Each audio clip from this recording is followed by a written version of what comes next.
So in the recent unsealing of the documents of the Amber Heard and Johnny Depp case, Johnny and his team have made a motion in limine where they were able to exclude a lot of Amber's witnesses. In the motion, Johnny's team requested the exclusion of all the prior depositions of Tracy Jacobs, who was Johnny's ex-talent agent. This seems pretty legit because apart from the fact that she had worked with Johnny, she never witnessed him being violent with anyone.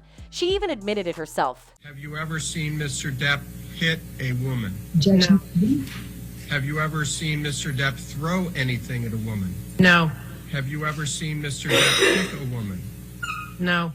It would be a waste of time to use those videos when she never witnessed any of the allegations Amber had claimed when she wrote the op-ed. The other person the motion excluded was Ellen Barkins, and honestly this was a good choice. Ellen Barkins had a fling with Johnny Depp back in the 90s, and according to Johnny, she had wanted a more serious relationship with him, but when he told her he wasn't ready, she left with sour feelings. Instead of questioning a bitter ex-girlfriend who was with him for a short period in 1994, they should question Vanessa Paradis, his ex-wife who he was with for 14 years and who he even had children with. There was also the exclusion of Dr. David Spiegel, who came to court as a psychology expert when he had never done any sessions with Johnny. He was such a rude and weird character who didn't even have his facts straight. At one point he claimed that he had seen a picture of Johnny sleeping with vomit on his lap when it was ice cream that had accidentally poured on Johnny's lap. Mr. Depp fell asleep with ice cream in his hand. That's not vomitous, right? I was told it was vomitous. Okay.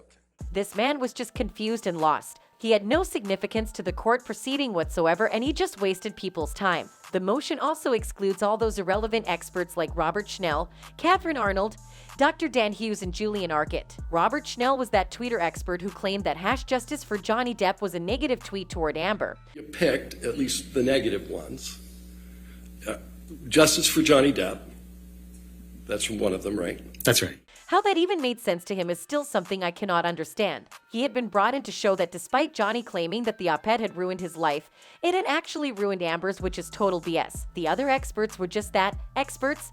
They had no particular relation with either Amber or Johnny, had never met them or seen all those crimes Amber said she had experienced by Johnny's hand. They were just experts who had read documents presented in court and made their judgment that Johnny was a bad person. This unsealing has been revealing a lot of stuff that had been hidden from the masses, and it continues to show how foul Amber really is. A fan tweeted, "All this unsealed stuff really is the icing on the Amber Heard cake. Hope it cuts down on some of these believe her at any cost types, but I'm not too optimistic." In the motion, there was also the mention of the exclusion of stories of Adam Waldman and some Russian propaganda where Amber and her team had claimed that Adam and Johnny were working for the Russians. Amber's team were really grappling on broken grass with this one, as much as Adam has actually defended a Russian man. It has nothing to do with this case. A fan tweeted, "They are referring to Waldman doing work for an oligarch Oleg Deripaska, which really has nothing to do with this case, and bringing it up would just be prejudicial. Amber should just stop and say goodbye to her career, which she destroyed herself.